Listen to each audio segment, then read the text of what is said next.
मित्रों, आज के वीडियो में बाहर से शरीर में जाने वाली चीज़ें, विचार, हवा, पानी, खुराक का नियमन करें तो मन, शरीर एकदम फिट, फाइन और फ्रेश रहेगा। मैंने नियमन करने की माहिती और सुझाव दिए हैं। अपनी उम्र तथा शरीर को समझकर धीरे धीरे आगे बढ़ें। शरीर को तकलीफ हो ऐसी भारी कसरत तथा ज़्यादा समय शुरू में न करें। अपने फिजियोथेरेपी डॉक्टर या मेडिकल डॉक्टर या निष्णात की सलाह ज़रूर लें। ये मेरा डिस्क्लेमर है। खाने में जो चित्र मैंने दिखाए हैं वैसा ही नहीं, मगर सब में तेल, घी, नमक, मिर्च, शक्कर कम लें। उम्र 50 प्लस में हमारे खुराक की कैलोरी की ज़रूरियात कम होती है, मगर हम जवानी जैसे उतना ही खाते हैं तो कम खाएं। मित्रों, मेरी चैनल को मत भूलिए। ये वीडियो नीचे के लाइक, शेयर, सब्सक्राइब और बेल बटन को ज़रूर दबाएं, प्लीज़। Thank you. शरीर में जाने वाली चीज़ों, विचार, हवा, पानी, खुराक पर काबू करें। स्वस्थ, सक्षम मन और तन पाए। अच्छे इनपुट तो अच्छे आउटपुट। Problem, think smart. अभी पहला इनपुट है विचार। अंदर जाने वाले विचार पर काबू पाने सोफा या कुर्सी पर आरामदायक बैठे, आंख बंद करें, खुद ही सुन सके वैसी आवाज़ में मंत्र जाप करें। अपने कोई भी भगवान है उसका जाप करें। 10 मिनट दिन में 2 बार सोफा या चेयर पर बैठकर कर सकते हैं। मंत्र जाप से मन के फालतू चिंतित विचार कम होंगे, मन शांत बनेगा। अभी दूसरा इनपुट, श्वसन, श्वास लेना, हवा अंदर जाना।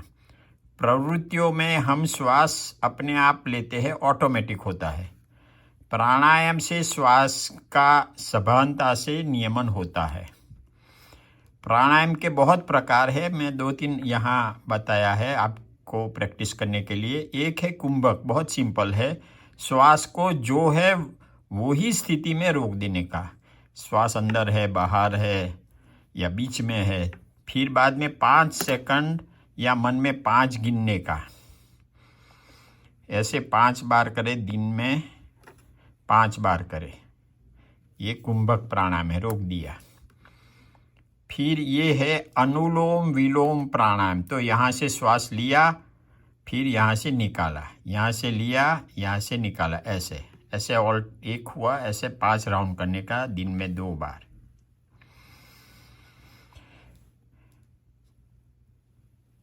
अभी तीसरा है भ्रामरी प्राणायाम। तो दोनों अंगूठों को कान के अंदर रख देने का और अंगुलियां ऐसे आगे रखने का, आंखें बंद, और श्वास निकालो और नाक में जैसे भ्रमर का आवाज़ होता है ऐसे गुंजाराव करके अपना श्वास निकालते जाओ। प्राणायाम से फायदे, श्वास की सभानता तथा नियमन तथा तालमेल तीनों बढ़ता है न। 1 मिनट में 14 से 16 होने वाले श्वास घटकर 10 से 12 हो सकते हैं। शरीर को ऑक्सीजन अच्छा मिल सकता है।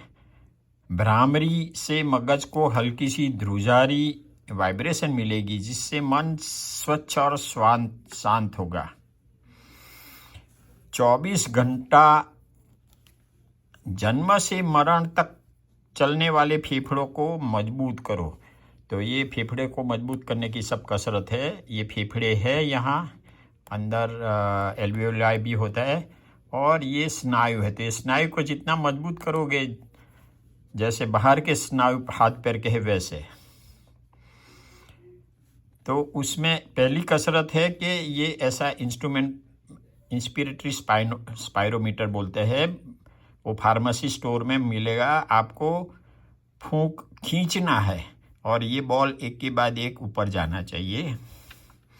अभी वही इंस्ट्रूमेंट को उल्टा करने का और अभी हवा फूंकना है। वॉकिंग चलना, टॉकिंग बोलना। घर बाहर चलो कुदरती वातावरण में तो अच्छा है, मगर वातावरण में कोई भी तकलीफ हो, ठंड हो, बारिश हो, बहुत गर्मी हो, तो उसकी वजह से घर में चलो तो भी अच्छा है। अपनी उम्र तथा शरीर क्षमता अनुसार 5,000 से 10,000 पगला रोज जरूर चले। कम या ज़्यादा चलना, मगर कभी भी चलना छोड़ना नहीं। अभी बात हो, टॉकिंग या फ़ोन कॉल से बात करो तो मन हल्का महसूस होगा। अंग कसरत की कसरतें हल्की करे मगर रोज करे। कुर्सी में बैठकर करे चेयर की कसरतें, कई लोग उसको चेयर योगा भी बोलते हैं। दोनों हाथ नीचे से सिर के ऊपर लेते जाओ, यहाँ से इधर। घुटन से पैर को सीधा करे एक के बाद एक, यहाँ से ये सीधा किया, नीचे किया, फिर दूसरा, फिर घुटन को एक के बाद एक छाती पर लेके जाओ। एक घुटन को इधर छाती की ओर लिया, नीचे, दूसरा लिया, नीचे, ऐसा। गर्दन और धड़ को दोनों बाजू घुमाओ, राइट और लेफ्ट। गर्दन के साथ ये अपना हेड पूरा घूमना चाहिए, पीछे देखने का। कपड़े का सीने का जो मशीन, स्विंग मशीन बोलते थे, सिवनो संचो, तो पहले एड़ी ऊंची करो, उसके जैसी कसरत है पंजे की और पैर की। फिर बाद में अंगुलियां पैर की ऊंची करो। पैर से नेपकिन को आगे पीछे घिसो, इधर नेपकिन रखो और पैर को जमीन के साथ पर घिसते जाओ। चेयर के दोनों हाथों पर अपने दोनों हाथ रखकर आधा खड़ा होने का, पूरा नहीं, और फिर बैठने का। ऐसे 4-5 बार करो तो हाथ पैर पर शरीर का वजन आएगा, तो स्नायु मजबूत होगा, साधा मजबूत होगा और वेट बेरिंग से हड्डियां भी मजबूत होंगी। मुंह पर हर 1 घंटे में पानी छिटको, ऐसा स्प्रे बॉटल मिलती है। मुंह में आँख, कान, नाक, जीभ और त्वचा, सब इंद्रियां, ज्ञानेंद्रिय है, वो सब सक्रिय हो जाएंगे न, और आप फ्रेश फील करोगे। एकदम सरल है मगर बहुत फायदाकारक है, ये तो करना मत भूलना। अभी तीसरा इनपुट है पानी या प्रवाही, शरीर में जाने वाला तीसरा इनपुट। दिन में धीरे धीरे घूंट घूंट कर पानी हर 1-2 घंटे में पिए, या ताज़ा रसों का फल पिए। गर्मी में ज़्यादा पिए और ज़्यादा बार पिए। और ये खड़े खड़े है और ये बैठे बैठे है। अभी बहुत निष्णात बताते हैं कि 6 से 8 लीटर पूरा दिन में पीना चाहिए। मैं थोड़ा सुझाव भी देता हूँ कि ठंड में 3 से 4 लीटर और गर्मी में 5 से 6 लीटर। फिर भी अपनी शरीर के हिसाब से पानी पिए, और जब भी तरस लगे तब पानी दिन में सहन हो इतना ही पिए। अभी चौथा इनपुट आता है खाने का, फूड। 40 साल तक हम कैसे भी खाते थे, कैसे भी चबावे, कुछ भी खावे, कभी भी खावे, कहीं भी खावे, दिन में बार बार खावे, मगर वो हजम हो जाता था। 40 के बाद खाना और खाने की पद्धति का नियमन करना पड़ेगा। खाना एक कौर 15 से 20 बार चबाने का, 2 खाने के बीच 6 घंटे का समय, उम्र बढ़ने पर 8 घंटे का समय, और खाना की जो मात्रा है, वजन, वो भी कम खाने का। इंटरमिटेंट उपवास बोलते हैं। 10 बजे सुबह में अगर खाना खाया और 6 बजे शाम को खाया तो बीच में 16 घंटा गैप मिलेगी। ऑल्टरनेट डे खाने का नीचे मुजब उपवास है। ये थोड़ा ये टेबल को आपको प्रिंट आउट करके देखना पड़ेगा और इसमें जो बताया है वैसे खाने का।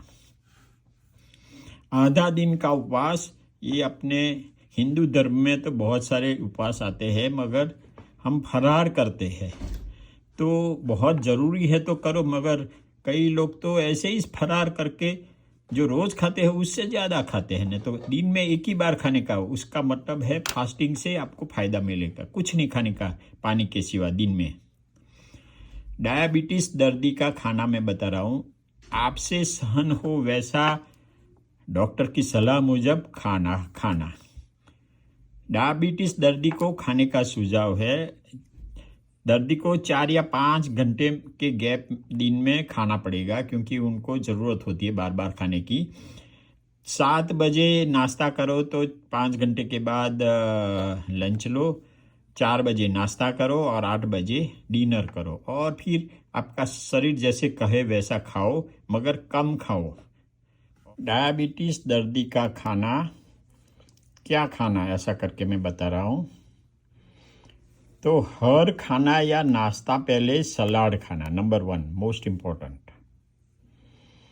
फिर साग भाजी कौन कौन सी खा सकते हो, इस चित्र में आपको बहुत टेस्टी लग रही है, तेल भी ज़्यादा हो या कम हो, मगर आपको तेल, नमक, मिर्च और शक्कर सब कम डालना है। तो पहले करेला की सब्जी खा सकते हो, दूधी चना अच्छा है, मसाला भिंडी भी अच्छी है, टिंडोला अच्छा है। अभी अनाज, ओट मिल का ये बिना शक्कर खाने का, फिर क्विनोआ का सलाद भी आता है, फिर बाजरा या रागी के मेथी के थेपले या बाजरा का रोटला, ब्राउन राइस, रागी की इडली, बकव्हीट करी, रागी भाखरी।